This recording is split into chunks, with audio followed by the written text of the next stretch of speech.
Bismillahirrahmanirrahim.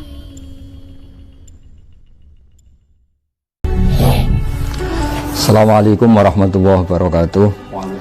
Bismillahirrahmanirrahim. Rabbi shrah li sadri wa yassir li amri wahlul 'uqdatam min lisani. Allahumma shalli wa sallim ala habibika Mustafa ka Muhammadin wa ala alihi washabihi asma'in. Amma ba'du. Bapak Rektor Profesor Fathul Wahid yang saya hormati, teman-teman mahasiswa baru yang sangat kami cintai. Karena di sini memang kita semua ingin menjadi manusia ulil albab, agar orisinil saya bacakan ayat yaitu yang ada di 190 Ali Imran. Definisi ulil albab di sini disebut alladzina yazkurunallaha qiyaman wa qu'udan wa 'ala junubihim wa yatafakkaruna fi khalqis samawati wal ard. Mereka yang mengingat Allah baik saat berdiri, saat duduk maupun saat rebahan, saat santai-santai tiduran, dan selalu berpikir dalam penciptaan Allah, tentang menciptakan Allah menciptakan langit dan bumi. Kemudian dalam berpikir itu menyimpulkan Rabbana ma khalaqta hadza batila, bahwa yang kau ciptakan semua ini tidak ada yang sia-sia, tidak ada yang tanpa guna, tidak ada yang tanpa manfaat. Kemudian diantaranya ingat lagi dengan menyebut subhanaka faqina adzabannar, maha suci engkau, jagalah kami ya Allah dari siksa api neraka.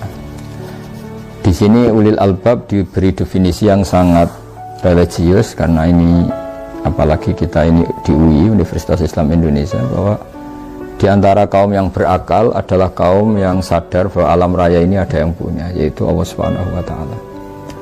Lalu dalam tradisi keilmuan, menstatuskan Allah atau mensifati Allah itu dengan cara-cara yang benar. Di antaranya adalah mengikuti cara Allah mensifati dirinya sendiri.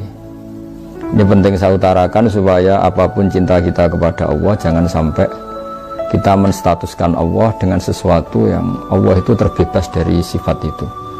Sehingga dalam banyak ayat diterangkan subhanahu wa ta'ala begini-begini, terus amma yaqulu zalimuna uluwan kabiro.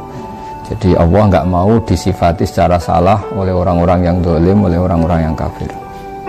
Saya beri contoh misalnya begini, betapa mudahnya Rasulullah mendorong kita mencintai Allah. Misalnya, kamu tidak usah takut rezekinya Allah itu habis. Bukankah kamu berpikir, kata Nabi, Aro'aitum, coba kamu angen-angen, kamu pikir berapa Allah ngasih rizki mulai Allah menciptakan langit dan bumi sampai sekarang.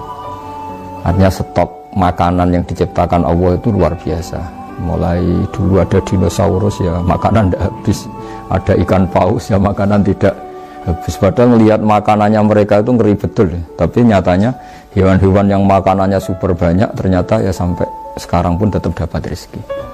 Jadi kata Nabi, aro'aitum ma anfaqo mudz khalaqas samawati wal ard fa innahu la yanfudu ma indah. Lihatlah apa yang diciptakan Allah mulai langit bumi diciptakan, semua makhluk yang hidup semuanya dapat apa?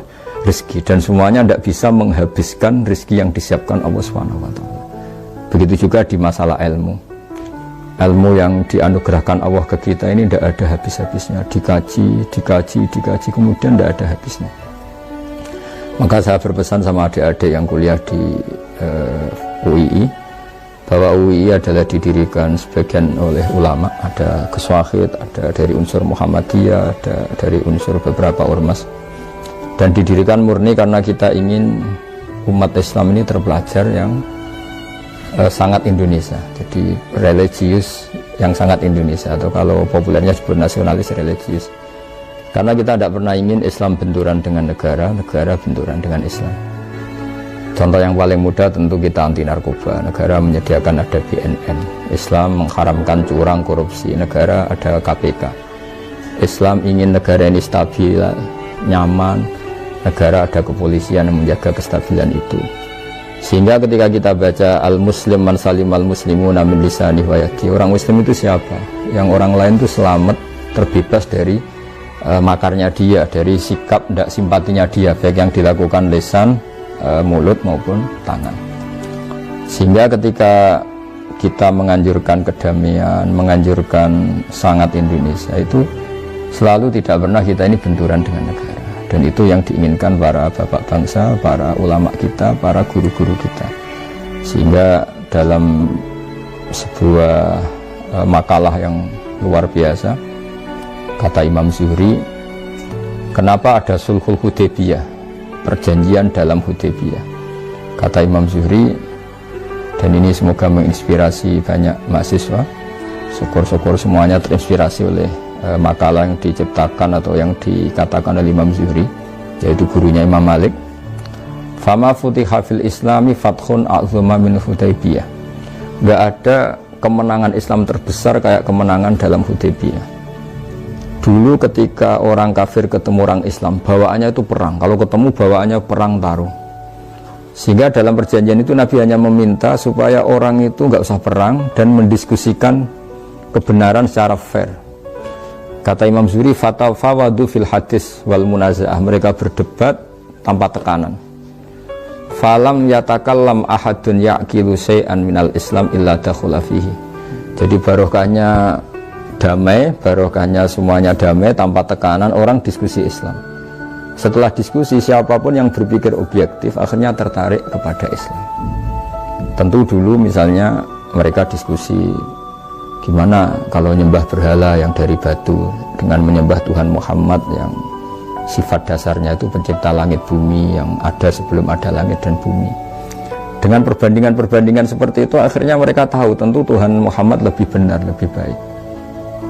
Sehingga artinya kata Imam Zuhri, Islam ini pernah begitu unggul ketika nggak ada perang. Karena ketika nggak ada perang, orang diskusi secara santai, secara rileks, tanpa tekanan, dan pasti yang muncul adalah kebenaran. Sehingga agama ini dibawa oleh satu kebenaran yang nggak perlu ekstrim sebetulnya, karena la ikraha fiddin qad tabayyana rusydu minal ghayy. Artinya untuk mengatakan 2 tambah 2 4 itu nggak perlu perang, karena qad tabayyana rusydu, yang mana yang benar ya jelas, mana yang salah ya jelas. Sehingga untuk mengatakan kalau yang Tuhan itu harus yang menciptakan langit bumi, yang jadi Tuhan harus yang paling awal, ini sebetulnya la ikraha fiddin, nggak perlu ada pemaksaan, karena qad tabayyana rusydu minal ghayy, yang benar jelas, yang salah juga jelas. Nah, sehingga dengan tradisi akademik ini kita minta beberapa mahasiswa yang nanti pulang ke daerah masing-masing, ada yang di Papua, di Kalimantan, di Aceh, di berbagai pelosok Indonesia, tolong bawalah agama ini dengan rahmatan lil alamin, dengan santun, dengan baik, karena hakikat kebenaran adalah berkah bagi semua, dan kebenaran mudah dikaji secara sadar kalau kita simpatik.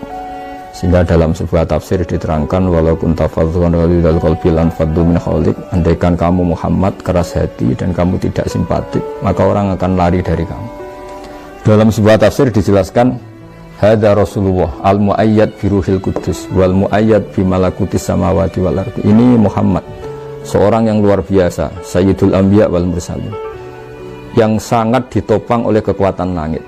Itu pun kalau secara sosial salah akan punya akibat lan faddu min hawlik, orang akan tidak simpatik, orang akan lari. Apalagi kita, kata mufassir, sekali kita tidak simpatik maka kebenaran akan dibenci, visi-visi Islam akan ditinggalkan. Sehingga sesuai para pendiri UII, para keinginan kita semua, termasuk keinginan Pak Rektor, keinginan kita semua, bahwa Islam ini harus kita bawa secara rahmatan lil alamin, secara kafah, bahwa semua bisa nikmati kebenaran ini, semua bisa bahagia dengan kebenaran ini. Yang terakhir, karena ruang ini namanya ruang apa Pak? Bahagia. Semoga kita bahagia. Karena saya sering diberi nasihat oleh bapak saya, kalau kamu ngaji harus senang, kalau taat harus senang. Bagaimanapun orang nyari maksiat itu karena ingin cari kesenangan. Sehingga kalau orang baik sudah senang dengan kebaikan, insya Allah kebutuhan akan maksiat untuk cari kesenangan itu berkurang, syukur-syukur hilang sama sekali. Kita sebagai manusia bahagia sekali nimang anak misalnya, nimang cucu, bahagia sekali orang kebanyakan dengan ngopi, bahagia sekali ketika ketemu teman akrab. Banyak kebahagiaan yang nggak butuh maksiat, dan itu kita happy. Begitu juga Rasulullah SAW, kalau muji sholat itu wa qurratu aini fi sholat, bahagia saya ketika sholat. Sehingga kalau beliau punya banyak masalah, beliau ngendikan, mana Bilal kok tidak datang-datang ngajak sholat, sampai beliau ngendikan, arifna ya Bilal, tolong istirahatkan kami dengan sholat. Jadi kebenaran itu harus sesuatu yang membahagiakan, yang nyaman. Jadi dengan seperti itu insya Allah kita tidak berkebutuhan untuk senang dengan cara-cara yang tidak benar. Sehingga agama ini menyarankan kul bi fadlillah wa bi rahmati fa bidzalika falyafrahu. Ingat selalu fadl Allah, anugerah Allah, kenikmatan-kenikmatan Allah. Dengan cara itu kamu akan bahagia. Nah, dari bahagia itu diharapkan bahagia yang islami, bahagia yang baik, sehingga kita tidak perlu bahagia dengan hal-hal yang dilarang oleh Allah Subhanahu wa Ta'ala. Saya kira demikian pesan kami supaya mahasiswa-mahasiswa tambah berkontribusi terhadap bangsa ini, terhadap agama ini, bahwa definisi ulil albab adalah mereka yang terakhir dalam kesimpulannya mengatakan apa Rabbana ma khalaqta hadza batila, bahwa semua yang kau ciptakan, aturan-aturan yang kau terapkan, pasti semuanya itu ada hikmahnya. Kita tahu misalnya hikmah terkecil ya, misalnya Allah bikin ini yang ada di kitab-kitab, Allah bikin kutu saja, bikin apa yang di rambut itu kutu atau ketombe, itu barokahnya luar biasa. Ada pabrik sampo yang mungkin mempekerjakan orang berapa, dan itu hanya karena Allah bikin kutu. Ketika Allah bikin sesuatu yang paradok, itu juga mengilhami banyak orang.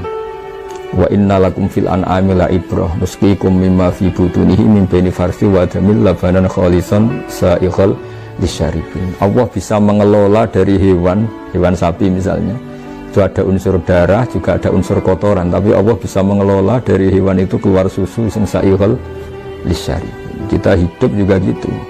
Mungkin kita di negara yang enggak ideal, atau di komunitas yang enggak ideal, atau hidup di keluarga yang enggak ideal. Kita hidup kadang antara darah dan kotoran, tapi Allah tetap mampu bikin sesuatu yang luar biasa, yaitu ada labanan khalisan sa'ighal lisyaribin. Maka kata para ulama, jangan putus asa ketika Anda hidup di keluarga yang kurang menopang, atau negara yang tidak seperti yang Anda inginkan, atau di komunitas yang Anda tidak cocok, karena Allah tetap saja berkemampuan mengeluarkan labanan khalisan sa'ighal lisyaribin. Semoga teman-teman mahasiswa, adik-adik yang mungkin punya keluarga yang orang tuanya broken atau cerai, atau di kampung yang mungkin kurang islami, semua ini tetap kita berharap sama Allah, jangan putus asa, karena agama ini limangkan yarjuha wal yaumal akhir. Agama ini diperuntukkan bagi yang selalu berpengharapan, dan Allah sangat mengkritik yang putus asa. Jadi apapun kondisi bangsa ini, misalnya kena pandemi, kena macam-macam, Allah selalu mengapresiasi mereka yang selalu berharap lebih baik, berharap lebih baik. Karena dibalik sosial yang nggak benar pun, kayak tadi mimbeni farsin wadamin, antara kotoran dan darah, ternyata Allah tetap saja mengeluarkan labanan khalisan sa'ighal lisyaribin. Dengan penuh tekad ini dan penuh niat yang baik pada bangsa ini, semoga kita dapat petunjuk dari Allah Subhanahu wa Ta'ala dan dapat ma'unahnya. Saya kira demikian. Wassalamualaikum warahmatullahi wabarakatuh.